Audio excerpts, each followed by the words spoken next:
In the early 18th century, New York City was a bustling colonial hub, its streets alive with merchants, laborers, and enslaved individuals who formed the backbone of its economy. But beneath the surface of this growing city simmered deep tensions that would explode into one of the earliest and most significant acts of resistance by enslaved Africans in the American colonies, the New York Slave Revolt of 1712. By 1712, New York's population included a significant number of enslaved Africans who made up about 20% of the city's inhabitants. Their lives were marked by grueling labor, harsh punishments, and the constant threat of separation from loved ones. Unlike the large plantations of the South, New York's enslaved population lived in closer quarters with their enslavers, creating unique dynamics of oppression and resistance. Yet, the dense urban environment also allowed for greater communication and coordination among the enslaved people. They shared stories, strategies, and a collective yearning for freedom, planting the seeds of rebellion.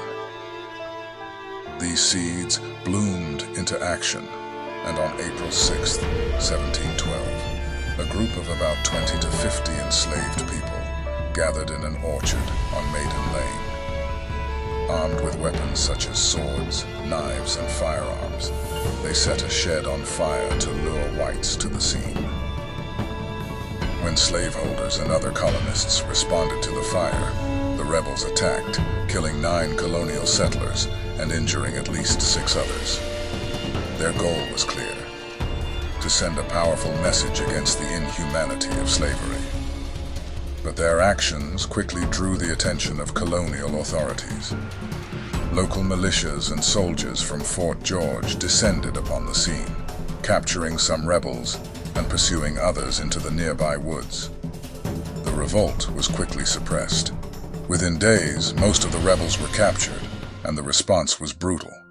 21 participants were executed, some in agonizingly public ways meant to serve as a deterrent to others.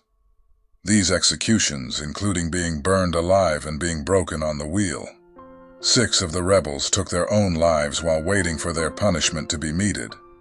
The severity of the punishment reflected the colonists' fear of future uprisings. In the wake of the revolt, New York enacted even stricter laws to control the enslaved population. These laws prohibited the gathering of more than 3 enslaved individuals at a time, restricted their movements, and imposed harsher penalties for insubordination. There were also measures enacted making manumission more difficult by imposing financial penalties on slaveholders who freed their slaves. These laws aimed to suppress resistance and maintain the institution of slavery. Despite this, the New York Slave Revolt of 1712 would stand as a testament to the courage and resilience of those who dared to fight for freedom, no matter the cost.